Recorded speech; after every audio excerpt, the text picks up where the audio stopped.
Hello friends, Ram Ram, दुआ सलाम।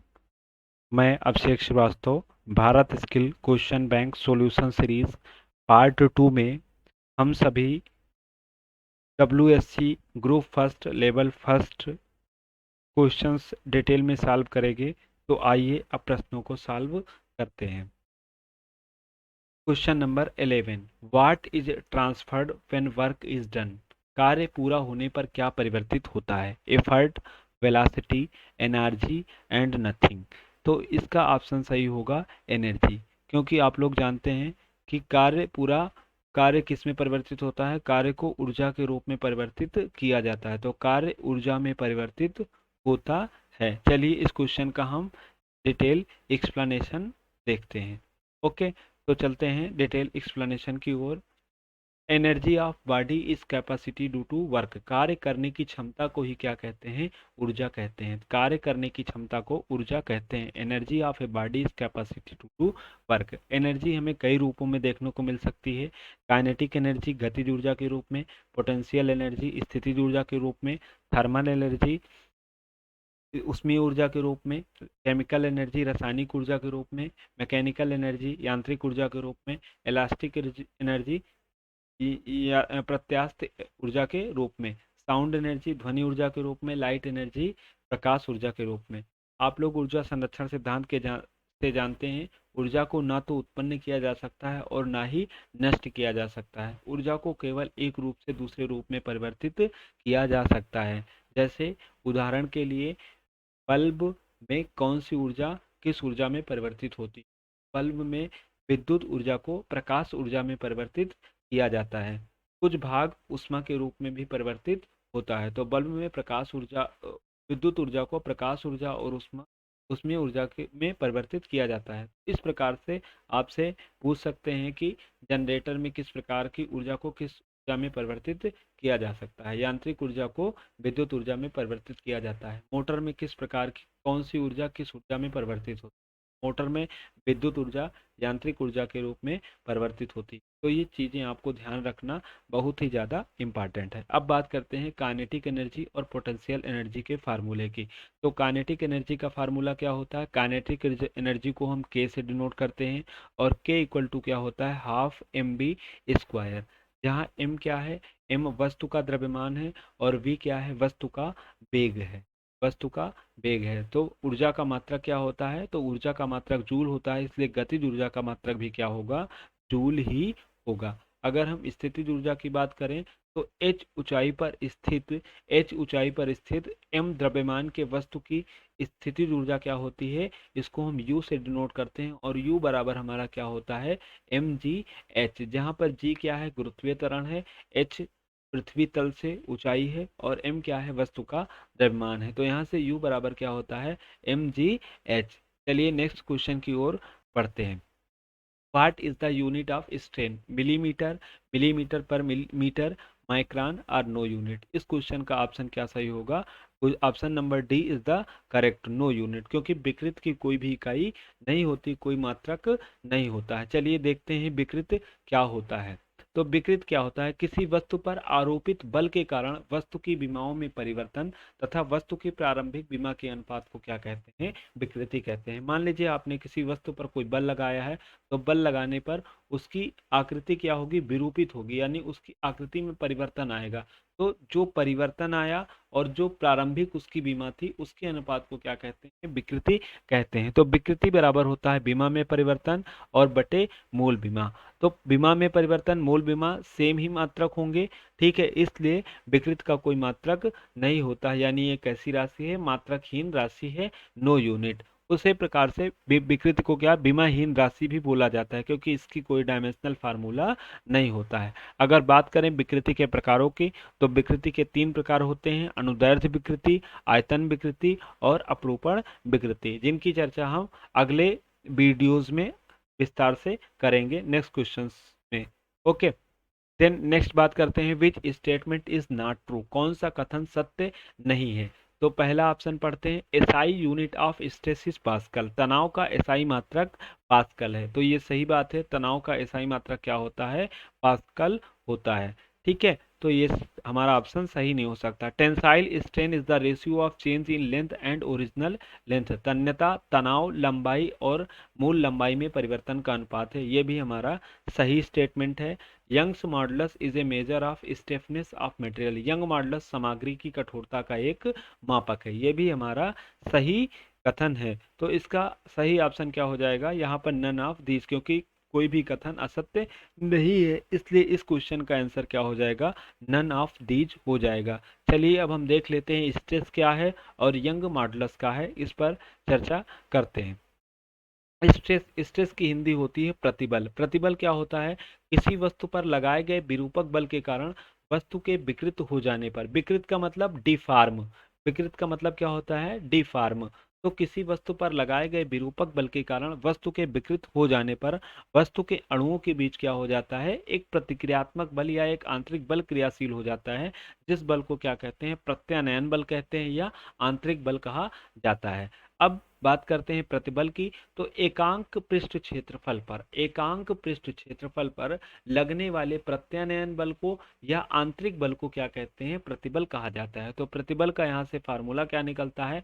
पृष्ठ पर कार्यरत प्रत्यानयन या आंतरिक बल बटे पृष्ठ का क्षेत्रफल। इसका मात्रक होता है न्यूटन प्रति मीटर स्क्वायर। बीमा की बात करें तो बीमा होती है ml-1 t की पावर -2। बीमा भी याद रखना आपके लिए बहुत ज़्यादा इंपॉर्टेंट है, क्योंकि बीमा से भी एक नंबर का क्वेश्चन पूछा जा सकता है, मात्रक भी पूछा जा सकता है। तो दोनों चीज़ें आपको याद रखना बहुत ही ज़्यादा महत्वपूर्ण है। चलिए चलते हैं यंग मॉडुलस। यंग मॉडुलस और मॉडुलस ऑफ इलास्टिसिटी, प्रत्यास्था गुणांक। देखिए ये कैसे निकला। तो एक हुक्स ने क्या दिया, सन 1676 में एक रूल दिया, जिसे हम किस नाम से जानते हैं? इसे प्रत्यास्था का नियम कहते हैं। क्या कहते हैं? प्रत्यास्था का नियम कहते हैं। ये नियम किसने दिया? तो इंग्लिश साइंटिस्ट थे। कौन? इंग्लिश साइंटिस्ट थे रॉबर्ट हुक। तो रॉबर्ट हुक ने सन 1676 में प्रत्यास्था का नियम दिया। इस नियम के अनुसार क्या होता है? इस नियम के अनुसार प्रत्यास्था सीमा के अंदर विद इन इलास्टिसिटी लिमिट किसी वस्तु पर आरोपित प्रतिबल का मान उस वस्तु में उत्पन्न विकृति के अनुक्रमानुपाती होता है। अर्थात प्रत्यास्था सीमा के अंदर प्रतिबल विकृति के समानुपाती होता है। प्रतिबल अनुक्रमानुपाती विकृति। अब यहाँ से अनुक्रमानुपाती के सिंबल को हटाएंगे तो यहाँ पर क्या आएगा? एक कांस्टेंट आता है, जिसे हम किससे डिनोट करते हैं? ई से डिनोट करते हैं। और इसी ई को हम क्या कहते हैं? प्रत्यास्था गुणांक कहते हैं, मॉडुलस ऑफ इलास्टिसिटी कहते हैं। चलिए आगे चलते हैं नेक्स्ट क्वेश्चन पर। नेक्स्ट क्वेश्चन है हमारा, which instrument is use to measure thermal properties such as heat capacity. उष्मीय क्षमता जैसे तापीय गुणों को मापने के लिए किस उपकरण का प्रयोग किया जाता है? Pyrometer, calorimeter, hydrometer, odometer. तो इसका करेक्ट आंसर होगा कैलोरीमीटर। चलिए हम देख लेते हैं पायरोमीटर, कैलोरीमीटर, हाइड्रोमीटर और ओडोमीटर क्या वर्क करते हैं। तो पायरोमीटर की अगर बात करें तो पायरोमीटर क्या है? एक रिमोट सेंसिंग डिवाइस है। ठीक है, एक रिमोट सेंसिंग थर्मामीटर है, जिसका उपयोग कुछ दूरी पर ताप मापने के लिए किया जाता है। कैलोरीमीटर का माप के लिए किया जाता है, तो कैलोरीमिति के लिए कैलोरीमीटर का माप उपयोग किया जाता है। ठीक है, इसमें क्या करते हैं? हम हीट को मापन करते हैं। ठीक है, किसका मापन करते हैं? हीट कैपेसिटी, उष्मीय क्षमताओं का मापन करते हैं। हाइड्रोमीटर के द्वारा क्या करते हैं? हाइड्रोमीटर एक ऐसा इंस्ट्रूमेंट है जो उत्प्लावन बल के सिद्धांत पर कार्य करता है, जिसके माध्यम से हम क्या नापते हैं? रिलेटिव डेंसिटी या सापेक्ष घनत्व को मापा जाता है। देन ओडोमीटर की बात करें तो एन ओडोमीटर और ओडोग्राफ एक ऐसा उपकरण है, एक ऐसा इंस्ट्रूमेंट है, जिसकी सहायता से हम किसी भी साधन के द्वारा चली गई दूरी को मापते हैं। ठीक है, कितनी दूरी किस साधन ने कवर की है उसको हम मापते हैं, किसके द्वारा? ओडोमीटर के द्वारा। तो ये हमारा हो गया पायरोमीटर, कैलोरीमीटर, हाइड्रोमीटर और ओडोमीटर। चलिए हम नेक्स्ट क्वेश्चन की ओर बढ़ते हैं। नेक्स्ट क्वेश्चन की बात करें, in a series circuit which parameter remains constant across all circuit elements? Voltage, current, both voltage and current, neither voltage nor current. तो यहाँ पर हमारा क्या ऑप्शन हो जाएगा, current is the correct answer for this question. जैसे देखते हैं कि सीरीज क्या होता है, तो सीरीज में ऐड करने के लिए मान लीजिए हमारा कोई रजिस्टर है, तो रजिस्टर को सीरीज के में कनेक्ट करने के लिए कोई एक रजिस्टर है जिसका प्रतिरोध क्या है, R1 है।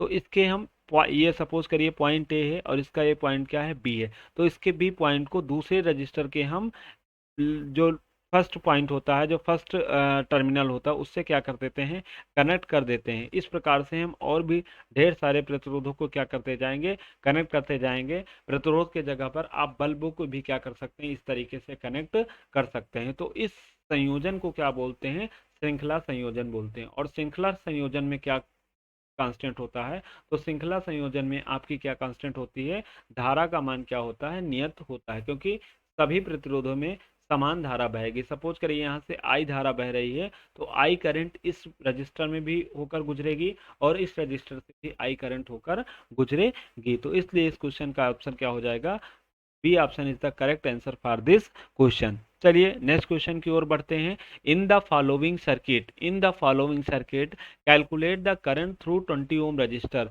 20 ओम प्रतिरोधक के माध्यम से या 20 ओम प्रतिरोधक के थ्रू क्या करना है, आपको करंट की गणना करनी है। तो देखिए ये सारे जो प्रतिरोध हैं, ये प्रतिरोध मान लीजिए आपका R1 है, ये प्रतिरोध आपका R2 है और ये प्रतिरोध आपका R3 है। देखिए जब प्रतिरोध इस तरीके से लगे होते हैं कि सभी प्रतिरोधों के पहले सिरे एक बिंदु से और दूसरे सिरे दूसरे बिंदु से जुड़े हों, तो इस प्रकार के संयोजन को हम क्या कहते हैं, इस प्रकार के संयोजन को हम पैरेलल कॉम्बिनेशन बोलते हैं या समांतर संयोजन के नाम से जाने जाते हैं। हमारे घरों में जो वायरिंग की जाती है वो समांतर संयोजन में की जाती है। और आपको याद रखना है कि जिस प्रकार से श्रेणी संयोजन में धारा का मान बराबर होता है, उसी प्रकार से समांतर संयोजन में प्रत्येक प्रतिरोधों के एकरास वोल्टेज का मान समान होगा। तो इस प्रतिरोध के एकरास वोल्टेज का मान 200 वोल्ट, इस प्रतिरोध के एकरास वोल्टेज का मान 200 वोल्ट और इस प्रतिरोध के एकरास वोल्टेज का मान 200 वोल्ट होगा। तो 20 ओम के एकरास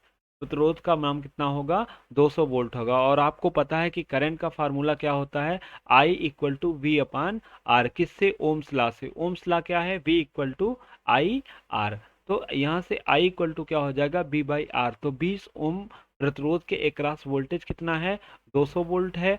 और यहाँ पर आपका रेजिस्टेंस का मान कितना है, 20 है। तो यहाँ से सॉल्व करने पर आपका क्या आ जाएगा, 10 एम्पियर। तो इसका option number C is the correct answer for this question. चलिए नेक्स्ट क्वेश्चन की ओर बढ़ते हैं। What is the relationship between newton metre and joule. Newton metre और जूल में क्या संबंध है, तो बताइए क्या संबंध है। 1 न्यूटन मीटर बराबर 1 जूल होता है। 1 न्यूटन मीटर बराबर कितना होता है, तो 1 न्यूटन मीटर बराबर हमारा 1 जूल होता है। चलिए देखिए न्यूटन मीटर और जूल क्या है, देख लेते हैं एक बार। तो यहाँ से द जूल, जूल क्या है, SI यूनिट ऑफ एनर्जी। ठीक है, ऊर्जा का SI मात्रक क्या है, जूल है। और 1 जूल किसके बराबर होता है, तो 1 joule equals the work done by a force of 1 Newton. तो 1 न्यूटन के बराबर कार्य करने में जो ऊर्जा खर्च होती है उसी को क्या बोलते हैं, 1 जूल बोलते हैं। इस प्रकार से वहां से 1 जूल क्या हो जाता है, W बराबर क्या होता है, F इंटू डी। डब्ल्यू बराबर क्या होता है, F इंटू डी। और F इंटू डी का, F का मात्रा क्या होता है, न्यूटन, और D का मात्रा क्या होता है, मीटर। तो न्यूटन मीटर, न्यूटन मीटर को ही हम क्या बोलते हैं, जूल बोलते हैं। तो इस प्रकार से 1 जूल बराबर क्या हो जाएगा, तो 1 जूल बराबर 1 न्यूटन मीटर हो जाएगा। 1 जूल बराबर 1 न्यूटन मीटर हो जाएगा। चलिए नेक्स्ट क्वेश्चन की ओर बढ़ते हैं। Which of these is an example of transformation of electrical energy to chemical energy? इनमें कौन सा विद्युत से रासायनिक ऊर्जा में परिवर्तन का एक उदाहरण है। तो चलिए एक एक की बात करते हैं। Photoelectric cell. Photoelectric cell में क्या होता है, इसमें लाइट एनर्जी को किस में कन्वर्ट करते हैं, लाइट एनर्जी को हम इलेक्ट्रिकल एनर्जी में कन्वर्ट करते हैं। तो इसमें कन्वर्जन क्या होता है, लाइट एनर्जी, इससे क्या, इसके माध्यम से लाइट एनर्जी किस में कन्वर्ट होती है, लाइट एनर्जी इलेक्ट्रिकल एनर्जी में कन्वर्ट होती है। तो ये हमारा ऑप्शन क्या है, इनकरेक्ट होगा, क्योंकि हमसे पूछा गया है कि electrical energy to chemical energy. Electroplating की बात करें तो इलेक्ट्रोप्लेटिंग में क्या होती है, इलेक्ट्रिकल एनर्जी किस में कन्वर्ट होती है, तो इसमें इलेक्ट्रिकल एनर्जी किस में कन्वर्ट होती है, केमिकल एनर्जी में कन्वर्ट होती है। तो इसलिए इस 18 नंबर क्वेश्चन का कौन सा ऑप्शन सही होगा? B is the correct answer. चलिए सी नंबर की बात कर लेते हैं। बैटरी सेल्स में क्या होता है? तो बैटरी सेल्स में केमिकल एनर्जी आपकी किस में कन्वर्ट होती है? इलेक्ट्रिकल एनर्जी में कन्वर्ट होती है। केमिकल एनर्जी किस में कन्वर्ट होती है? केमिकल एनर्जी आपकी इलेक्ट्रिकल एनर्जी में कन्वर्ट होती है। ये इलेक्ट्रोप्लेटिंग का जस्ट उल्टा होता है। इलेक्ट्रोप्लेटिंग में क्या होता है? इलेक्ट्रिकल एनर्जी केमिकल एनर्जी में कन्वर्ट होती है। यहाँ पर केमिकल एनर्जी इलेक्ट्रिकल एनर्जी में कन्वर्ट होती है। हीट इंजन की बात करें तो यहाँ पर हीट हीट किसमें हीट एनर्जी किसमें परिवर्तित होती है? तो यहाँ पर हीट एनर्जी मैकेनिकल एनर्जी में कन्वर्ट होती है। हीट एनर्जी किस में कन्वर्ट होती है? हीट एनर्जी मैकेनिकल एनर्जी में कन्वर्ट होती है। तो इससे संबंधित कोई भी क्वेश्चन आपसे पूछा जा सकता है। चलिए नेक्स्ट क्वेश्चन की ओर बढ़ते हैं। यहाँ पर कुछ सम एनर्जी कन्वर्जन एग्जांपल्स आपको दिए गए हैं। इलेक्ट्रिकल एनर्जी अलार्म क्लॉक में क्या होता है? इलेक्ट्रिकल एनर्जी किस में कन्वर्ट होती है? लाइट एनर्जी में एंड साउंड एनर्जी में। बैटरी की बात करें तो बैटरी में केमिकल एनर्जी इलेक्ट्रिकल एनर्जी में कन्वर्ट होती है। लाइट बल्ब की बात करें तो यहाँ पर इलेक्ट्रिकल एनर्जी को लाइट एनर्जी और थर्मल एनर्जी में कन्वर्ट किया जाता है। ब्लेंडर में इलेक्ट्रिकल एनर्जी को kinetic energy and sound energy में कन्वर्ट होता है। तो इस प्रकार से कुछ कन्वर्जन एग्जांपल्स थे। चलिए आगे बढ़ते हैं। In a belt drive due to difference in tension along the belt its length is constantly changing, this is called। Belt drive में बेल्ट के साथ तनाव में अंतर के कारण इसकी लंबाई लगातार बदलती रहती है, यह कहा जाता है। ठीक है, इस गुण को हम क्या कहते हैं? क्रीप कहते हैं। क्या कहते हैं? क्रीप कहते हैं। चलिए हम बात कर लेते हैं क्रीप क्या होता है। ठीक है, तो पहले हम क्या करते हैं? क्रीप की बात करते हैं। क्रीप किसे कहते हैं? तो क्रीप पदार्थ का एक गुण है। किसी भी धातु या अधातु में अगर आप कोई लोड लगाते हैं, ठीक है, कोई भी लोड उस पर अप्लाई कर रहे हैं, क्या किसी भी धातु या अधातु में क्या कर रहे हैं, आप कोई लोड अप्लाई कर रहे हैं, तो उसमें क्या होता है? एक स्लो प्लास्टिक डिफॉर्मेशन होता है। क्या होता है? बहुत धीरे धीरे क्या होता है? प्लास्टिक डिफॉर्मेशन, विरूपण होता है, और इसी को हम क्या कहते हैं? क्रीप बोलते हैं। तो क्रीप की डिफिनेशन आप चाहें तो लिख सकते हैं कि किसी भी धातु या अधातु में लगातार लोड लगाने के कारण उत्पन्न होने वाले स्लो प्लास्टिक डिफॉर्मेशन को क्रीप कहा जाता है। तो इसलिए क्वेश्चन नंबर 19 का D is the correct answer. चलिए 20 नंबर क्वेश्चन पे बढ़ते हैं। To reject two items from a lot, an inspector rejects at 0.08% of defectives. How many items does he examine? ढेर से दो वस्तुओं को अस्वीकार करने के लिए एक निरीक्षक 0.08% दोषपूर्ण वस्तुओं को अस्वीकार करता है।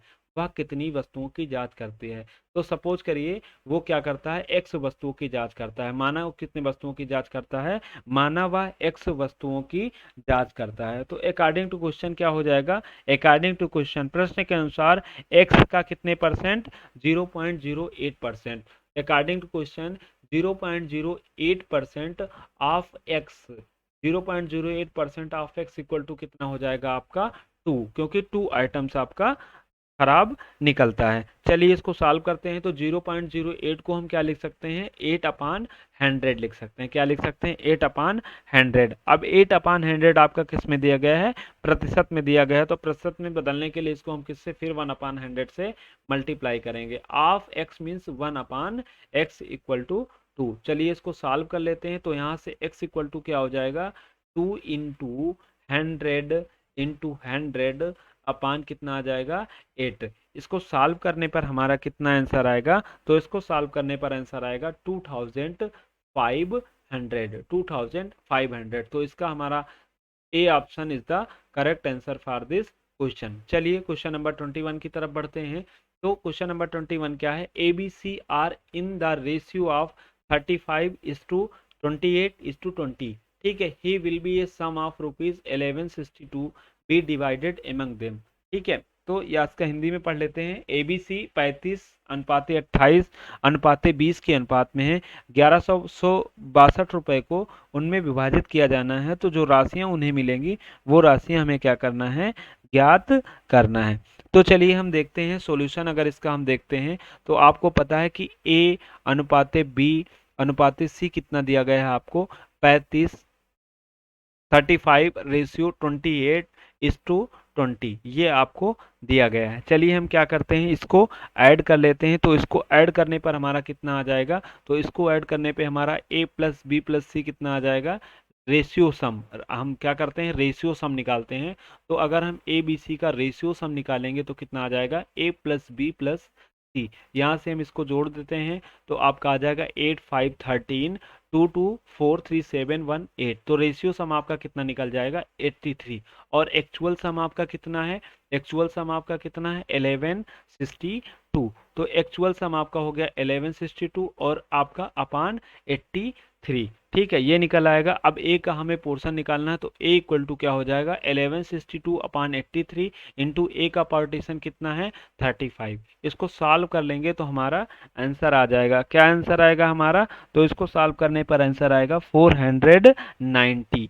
सॉल्व करने पर इसको कितना आंसर आएगा, 490। इसी तरीके से बी को सॉल्व करेंगे तो एक्चुअल वैल्यू अपान क्या हो जाएगी, रेशियो सम मीन्स 83 इंटू बी का पार्ट कितना है, तो बी का पार्ट हमारा कितना है, 28। तो इसको सॉल्व करने पर कितना आ जाएगा, 392। तो इस प्रकार से हमारा ऑप्शन देखने पर कौन सा ऑप्शन करेक्ट होता है, A option is the correct answer. C को भी हम इसी तरीके से सॉल्व कर सकते हैं, एक्चुअल पार्ट अपान सम रेशियो सम इंटू क्या कर देंगे, यहाँ पर 20 कर देंगे तो हमारा कितना आंसर आ जाएगा, 280 आंसर आपका आ जाएगा। तो इस प्रकार से हमारा 21 नंबर का क्वेश्चन का आंसर क्या होगा, ए इज द करेक्ट आंसर। चलिए आगे बढ़ते हैं क्वेश्चन नंबर 22 की तरफ।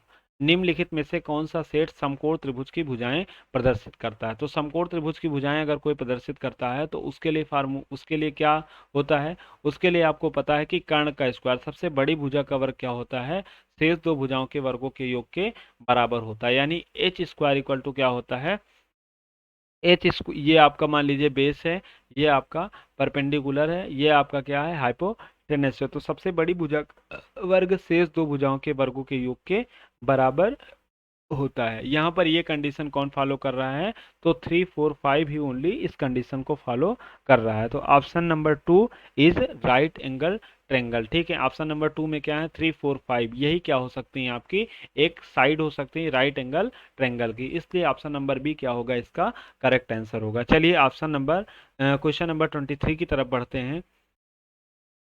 Find the value of T from the given figure. ये आपको कोई फिगर दिया गया है, इस फिगर में आपको क्या करना है, टी की वैल्यू ज्ञात करनी है। यहाँ पर जो टेंशन अप्लाई हो रहा है इसकी वैल्यू आपको ज्ञात करनी है। तो इसको ज्ञात करने के लिए हमें क्या पता होना चाहिए, इसको ज्ञात करने के लिए हमें लैमीज थ्योरम का ज्ञान होना चाहिए। चलिए देखते हैं लैमीज थ्योरम को एक बार पढ़ते हैं। तो लैमीज थ्योरम के अकॉर्डिंग क्या होता है, if three coplanar forces simultaneously acting at a point are in equilibrium, क्या है, साम्यावस्था में है, तो यहाँ पर क्या होता है, each force is proportional to the sine angle of the other two forces. ठीक है, तो ये मान लीजिए फोर्स बी है, तो फोर्स बी किसके प्रोपोर्शनल होता है, ये जो अदर फोर्सेस हैं, दो कोई तीन फोर्स अगर आपके साम्यावस्था में है तो फोर्स जो एक फोर्स होता है, जो दो अदर फोर्स हैं, इसके बीच में जो एंगल बन रहा है उस एंगल के साइन के अनुक्रमानुपाती होते हैं। यानी फोर्स बी अनुक्रमानुपाती क्या होगा, तो फोर्स बी आपका अनुक्रमानुपाती हो जाएगा साइन बीटा के। ठीक है, इस प्रकार से फोर्स सी आपका किसके अनुक्रमानुपाती हो जाएगा, तो फोर्स सी आपका अनुक्रमानुपाती हो जाएगा साइन गामा के। फोर्स ए अनुक्रमानुपाती किसके हो जाएगा, साइन अल्फा। और इसको सॉल्व करने पर आपका क्या आता है, इसको हम जो कहाँ आएगा उसको हम कांस्टेंट मान लेंगे। तो यहाँ से क्या क्या मिलेगा आपको, A upon sine alpha equal to B upon sine beta equal to C upon sine gamma. इसी को हम किस नाम से जानते हैं, लैमीज थ्योरम के नाम से जानते हैं। चलिए अब इस क्वेश्चन को सॉल्व करते हैं इस थ्योरम की सहायता से। तो यहाँ पर देखिए आपका क्या हो जाएगा, ये एंगल कितना है, 90 डिग्री। तो ये हमारा कितना एंगल हो जाएगा, ये पूरा एंगल हमारा हो जाएगा 1940 मीन्स 130। ये कितना हो जाएगा, तो ये हमारा हो जाएगा 90 और ये 30, तो ये हमारा कितना हो जाएगा पूरा 120। ठीक है, देन अगर हम इसको निकालना चाहें तो ये हमारा क्या होगा, 360 माइनस 120 प्लस 130 मीन्स कितना हो जाएगा आपका 250। 250 माइनस कर देंगे तो यहाँ से हमारा हो जाएगा 0, 6 माइनस 5 1 और 3 माइनस 2 कितना हो जाएगा 110। तो ये वाला हमारा एंगल कितना हो जाएगा 110 डिग्री। तो हमें क्या हो गया, तीनों एंगल की वैल्यू पता चल गई। अब हम क्या लगा देंगे, अब हमें क्या निकालना है, टी का मान निकालना है। तो थ्री के ये थ्री किसके अनुपाती होता है, शेष जो आपके दो बल हैं उनके बीच के कोण के साइन के अनुपाती होता है। तो यहाँ से आपका क्या हो जाएगा, 3/sin अल्फा। 3/sin मीन्स कितना, 110। ठीक है, इक्वल्स टू क्या लगा देंगे, हमें टी की वैल्यू निकालनी है और ये दोनों के क्या मान दिए गए हैं, टी की वैल्यू निकालनी। तो यहाँ से आप क्या निकालेंगे, टी अपान अब टी के सामने वाली जो दो बल और लग रहे हैं उनके बीच में देखिए कोण का मान कितना है, तो इनके बीच कोण का मान कितना है, 130। तो इसका साइन ले लीजिए, t/sin 130। अब इसको क्या कर लेते हैं, हम लोग सॉल्व कर लेते हैं। तो यहाँ से थ्री टी इक्वल टू क्या आ जाएगा, 3 × sin 130 अब क्या करेंगे आप, साइन 130 और साइन 110 की वैल्यू यहाँ पर पुट कर देंगे। तो आपका आंसर क्या आ जाएगा, आपका आंसर आ जाएगा